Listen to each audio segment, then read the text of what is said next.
મિત્રો, આજના વિડીયોમાં આપણે ઉપરાષ્ટ્રપતિ પદ વિશે અગત્યના એમસીક્યુ જોઈશું। હાલમાં જ આપણા ઉપરાષ્ટ્રપતિ જગદીપ ધનખડે છે તે રાજીનામું આપ્યું છે અને આવી ઘટના છે તે ક્યારેક જ બનતી હોય છે, તો ખૂબ જ અગત્યનો આ ટોપિક છે। તમે અહીં ફોટોમાં પણ જોઈ શકો, આ છે જગદીપ ધનખડ।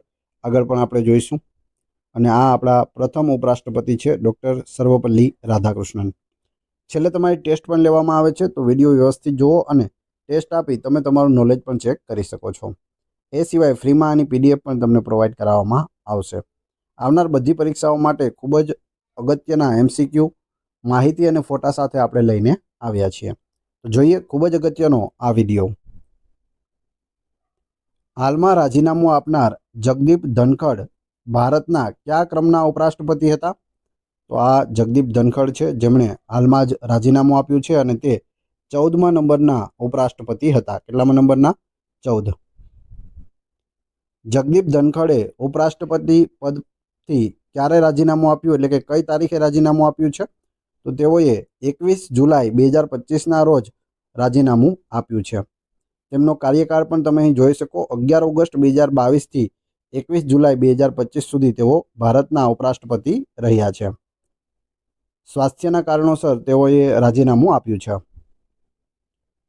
જગદીપ ધનખડ ભારતના 14મા ઉપરાષ્ટ્રપતિ હતા। પદ ક્યારે સંભાળ્યું હતું? 1 ઓગસ્ટ 2022ના રોજ। રાજીનામું ક્યારે આપ્યું? તો 21 જુલાઈ 2025ના રોજ। શા કારણે રાજીનામું આપ્યું? તો સ્વાસ્થ્યના કારણોસર, એટલે કે બીમારીના કારણે તેઓએ રાજીનામું આપેલું છે। તેમનો જન્મ 18 મે 1951ના રોજ રાજસ્થાનના ઝુંઝુનુ જિલ્લાના ટીઠાના ગામમાં થયો હતો। શિક્ષણ વિશે વાત કરીએ તો તેઓએ રાજસ્થાન યુનિવર્સિટીમાંથી બીએસસી અને પછી કાયદા એટલે કે એલએલબીનો અભ્યાસ પણ કરેલો છે। વ્યવસાય શું હતા? તો વકીલ હતા। રાજકારણમાં તેઓ 1989થી 1991 સુધી ઝુંઝુનુ રાજસ્થાનથી લોકસભાના સાંસદ તરીકે સેવા આપી હતી। તેઓ 1991માં ભારતીય રાષ્ટ્રીય કોંગ્રેસમાં જોડાયા હતા। તેઓ 1993થી 1998 સુધી રાજસ્થાનની કિશનગઢ બેઠક પરથી ધારાસભ્ય હતા। તેઓ 2003માં ભાજપમાં જોડાયા હતા। જુલાઈ 2019માં તેમને પશ્ચિમ બંગાળના રાજ્યપાલ તરીકે નિયુક્ત કરવામાં આવ્યા હતા। તેમણે 17 જુલાઈ 2022ના રોજ રાજ્યપાલ પદ પરથી રાજીનામું આપ્યું હતું। જગદીપ ધનખડે 11 ઓગસ્ટ 2022ના રોજ વેંકૈયા નાયડુના સ્થાને ભારતના ઉપરાષ્ટ્રપતિ તરીકે કાર્યભાર સંભાળ્યો હતો। જગદીપ ધનખડ કયા ક્રમના ઉપરાષ્ટ્રપતિ હતા જેમણે તેમનો કાર્યકાળ પૂર્ણ કર્યા વિના જ પદ પરથી રાજીનામું આપી દીધું? તો તે ત્રીજા ક્રમના હતા। ઓપ્શન સી, ત્રીજા એવા વ્યક્તિ છે કે જેણે ઉપરાષ્ટ્રપતિ પદેથી રાજીનામું આપ્યું હોય। તો બીજા બે ક્યાં છે આગળના એ જોઈએ। રાજીનામું આપનાર 3 ઉપરાષ્ટ્રપતિ કોણ કોણ છે? તો પ્રથમ છે વીવી ગિરી। તેઓ ભારતના પહેલા એવા ઉપરાષ્ટ્રપતિ હતા જેમણે 1969માં રાજીનામું આપ્યું હતું। તેઓને બીજી ચૂંટણી લડવી હતી, એના માટે તેઓએ રાજીનામું આપેલું હતું। બીજા છે આર વેંકટરમણ। તેમણે 1987માં રાષ્ટ્રપતિ પદના ઉમેદવાર બનવા માટે રાજીનામું આપ્યું હતું। તમે અહીં જોઈ શકો, આ વીવી ગિરી છે અને આ આર વેંકટરમણ છે। અને ત્રીજા હવે બની ગયા છે જગદીપ ધનખડ। તેમણે જુલાઈ 2025માં સ્વાસ્થ્યના કારણોસર પોતાના પદ પરથી રાજીનામું આપ્યું છે। પૂછવામાં આવે સ્વાસ્થ્યના કારણોસર પોતાના પદ ઉપરથી રાજીનામું આપનાર પ્રથમ ઉપરાષ્ટ્રપતિ કોણ? તો જવાબ આવશે જગદીપ ધનખડ, કેમ કે આ બંનેએ ચૂંટણી માટે છે તે રાજીનામું આપેલું છે। ભારતના ઉપરાષ્ટ્રપતિ બનતા પહેલા જગદીપ ધનખડ કયા રાજ્યના રાજ્યપાલ હતા? તો તેઓ પશ્ચિમ બંગાળના રાજ્યપાલ હતા। તમે અહીં જોઈ શકો, મમતા બેનર્જી છે જે પશ્ચિમ બંગાળના મુખ્યમંત્રી છે। 2025માં ઉપરાષ્ટ્રપતિ જગદીપ ધનખડે ભારતીય બંધારણના કયા અનુચ્છેદ હેઠળ રાષ્ટ્રપતિને રાજીનામું સુપરત કર્યું? કયા અનુચ્છેદમાં આની જોગવાઈ છે? તો જવાબ આવશે અનુચ્છેદ 67A, ઓપ્શન બી। ભારતના ઉપરાષ્ટ્રપતિને કોણ પદના શપથ લેવડાવે છે? એટલે કે જ્યારે ઉપરાષ્ટ્રપતિ બને ત્યારે શપથ કોણ લેવડાવે છે? તો ભારતના રાષ્ટ્રપતિ લેવડાવે છે. વર્તમાન રાષ્ટ્રપતિ કોણ છે? દ્રૌપદી મુર્મુ છે. તેઓએ શપથ લેવડાવેલા હતા. કયા ભારતીય ઉપરાષ્ટ્રપતિનું તેમના કાર્યકાળ દરમિયાન અવસાન થયું હતું? તો તે છે કૃષ્ણકાંત, ઓપ્શન સી. તમે અહીં જોઈ શકો. કાર્યકાળ છે તેમનો 1801 દિવસનો રહ્યો. 1997થી 2002 સુધી તેઓ રહ્યા હતા અને 2002માં તેમનું અવસાન થયું. ત્યારે તેઓ ઉપરાષ્ટ્રપતિના પદ પર હતા. ભારતના પ્રથમ ઉપરાષ્ટ્રપતિ કોણ હતા?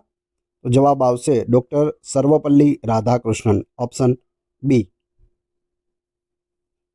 ડૉક્ટર સર્વપલ્લી રાધાકૃષ્ણને કયા વર્ષમાં ભારતના પ્રથમ ઉપરાષ્ટ્રપતિ તરીકે કાર્યભાર સંભાળ્યો હતો? જવાબ આવશે 1952માં. ભારતીય બંધારણના કયા અનુચ્છેદ મુજબ ઉપરાષ્ટ્રપતિ પોતાના પદ પરથી રાજીનામું આપી શકે છે? તો જવાબ આવશે અનુચ્છેદ 67 મુજબ. ભારતના ઉપરાષ્ટ્રપતિ બનવા માટે ઓછામાં ઓછી ઉંમર કેટલી હોવી જોઈએ? તો ઓછામાં ઓછી 35 વર્ષ હોવી જોઈએ. રાષ્ટ્રપતિ બનવું હોય તો પણ 35 વર્ષ અને ઉપરાષ્ટ્રપતિ બનવું હોય તો પણ ઓછામાં ઓછી 35 વર્ષ ઉંમર હોવી જોઈએ. ઉંમર વિશે આપણે જોઈ લઈએ. ભારતમાં વિવિધ પદો માટે લઘુત્તમ વયમર્યાદા કેટલી છે? તે તો રાષ્ટ્રપતિ માટે 35 વર્ષ, ઉપરાષ્ટ્રપતિ બનવા માટે 35 વર્ષ, લોકસભાના સભ્ય બનવા માટે 25 વર્ષ, રાજ્યસભાના સભ્ય માટે 30 વર્ષ, રાજ્યના રાજ્યપાલ બનવા માટે 35 વર્ષ, વડાપ્રધાન માટે 25 વર્ષ અને જો રાજ્યસભાના સભ્ય હોય ને વડાપ્રધાન બને તો તેના 30 વર્ષ. મુખ્યમંત્રી માટે 25 વર્ષ છે, પરંતુ વિધાન પરિષદના સભ્ય હોય તો તેના માટે પણ 30 વર્ષ છે. મતદાર બનવા માટેની ઉંમર કેટલી છે? તો 18 વર્ષ છે. 18 વર્ષની વય પછી તમે મતદાન કરી શકો છો. ભારતીય બંધારણનો કયો અનુચ્છેદ ઉપરાષ્ટ્રપતિની ચૂંટણી સાથે સંબંધિત છે? ઉપરાષ્ટ્રપતિની ચૂંટણી અનુચ્છેદ 66, ઓપ્શન એ સાચો જવાબ છે. રાજ્યસભાના હોદ્દેદાર અધ્યક્ષ કોણ છે? તો રાજ્યસભાના સભાપતિ કોણ હોય છે? તો ભારતના જે ઉપરાષ્ટ્રપતિ હોય તે હોદ્દાની રૂએ શું હોય? રાજ્યસભાના સભાપતિ હોય છે. ભારતીય બંધારણના કયા ભાગમાં ઉપરાષ્ટ્રપતિનો ઉલ્લેખ છે? તો જવાબ આવશે ભાગ 5માં ઉલ્લેખ કરવામાં આવેલો છે. ભારતના ઉપરાષ્ટ્રપતિ પોતાનું રાજીનામું કોને સુપરત કરે છે? તો રાજીનામું છે તે રાષ્ટ્રપતિને આપે છે. હવે સવાલ અહીં એ થાય કે રાષ્ટ્રપતિને રાજીનામું આપવું હોય તો કોને આપશે? તો તે ઉપરાષ્ટ્રપતિને આપે છે. બંને સામસામે આપે છે. ઉપરાષ્ટ્રપતિ રાષ્ટ્રપતિને રાજીનામું આપે અને રાષ્ટ્રપતિ છે તે ઉપરાષ્ટ્રપતિને રાજીનામું આપે છે. ભારતના ઉપરાષ્ટ્રપતિ તરીકે સૌથી લાંબો સમય કોણે સેવા આપી છે? તો એ છે હામિદ અંસારી, ઓપ્શન બી સાચો જવાબ છે. તમે અહીં ફોટોમાં પણ જોઈ શકો. તેમનો કાર્યકાળ 3652 દિવસનો રહ્યો. 2007થી 2017 એટલે કે 10 વર્ષ સુધી તેઓ ભારતના ઉપરાષ્ટ્રપતિ રહ્યા છે. ભારતમાં બીજા ક્રમનું સર્વોચ્ચ બંધારણીય કાર્યાલય કયું છે અથવા તો પદ કયું છે? તો તે છે ઉપરાષ્ટ્રપતિનું પદ. ઉપરાષ્ટ્રપતિ કેટલા સમય સુધી રાષ્ટ્રપતિ તરીકે સેવા આપી શકે? જો રાષ્ટ્રપતિ દેશમાં ન હોય અથવા તો અકાળે અવસાન થયું હોય અથવા રાજીનામું આપ્યું હોય તો ઉપરાષ્ટ્રપતિ વધુમાં વધુ કેટલા સમય માટે રાષ્ટ્રપતિ તરીકે રહી શકે? તો વધુમાં વધુ 6 મહિના રહી શકે. બંધારણના કયા અનુચ્છેદમાં જણાવાયું છે કે ભારતના ઉપરાષ્ટ્રપતિ રાજ્યસભાના હોદ્દેદાર અધ્યક્ષ હશે એટલે કે સભાપતિ હશે? તો તે અનુચ્છેદ છે અનુચ્છેદ 64, ઓપ્શન સી. ઉપરાષ્ટ્રપતિનો કાર્યકાળ કેટલો હોય છે? તો તેમનો કાર્યકાળ 5 વર્ષનો હોય છે. ઉપરાષ્ટ્રપતિ અને રાષ્ટ્રપતિ બંનેનો કાર્યકાળ કેટલો હોય છે? 5 વર્ષનો. ભારતીય બંધારણની નીચેની કઈ જોગવાઈ યુએસએના બંધારણમાંથી લેવામાં આવી છે એટલે કે અમેરિકાના બંધારણમાંથી લીધી છે? તો જવાબ આવશે ઉપરાષ્ટ્રપતિનું પદ, ઓપ્શન એ. ભારતના ઉપરાષ્ટ્રપતિ બનવા માટે મહત્તમ વયમર્યાદા કેટલી છે? જો ઓછામાં ઓછી આપણે જોઈ 60 વર્ષ. વધુમાં વધુ કેટલી છે? તો જવાબ આવશે કોઈ મહત્તમ વયમર્યાદા નથી. 110 વર્ષનો વ્યક્તિ હોય તો તે પણ ઉપરાષ્ટ્રપતિ બની શકે છે. વિદાય લઈ રહેલા ઉપરાષ્ટ્રપતિનો કાર્યકાળ પૂરો થયા પછી આગામી ઉપરાષ્ટ્રપતિની ચૂંટણી કેટલા દિવસમાં થવી જોઈએ? જવાબ આવશે 60 દિવસની અંદર થવી જોઈએ. ભારતીય બંધારણનો કયો અનુચ્છેદ ઉપરાષ્ટ્રપતિને દૂર કરવાની પ્રક્રિયા સાથે સંબંધિત છે? તો એ છે અનુચ્છેદ 67, ઓપ્શન બી.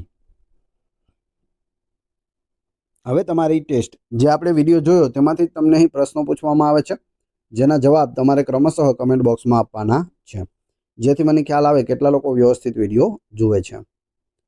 એ પછી આપણે પીડીએફ વિશે પણ વાત કરીશું.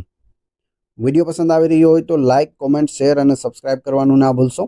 આ ચેનલ ઉપર ઘણા બધા વિડીયો અવેલેબલ છે. તમે ચેનલના નામ ઉપર ક્લિક કરી વિડીયોમાં જઈ બધા જ વિડીયો જોઈ શકો છો.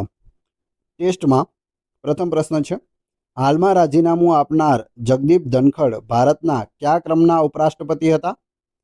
બીજું, 2025માં ઉપરાષ્ટ્રપતિ જગદીપ ધનખડે ભારતીય બંધારણના કયા અનુચ્છેદ હેઠળ રાષ્ટ્રપતિને રાજીનામું સુપરત કર્યું?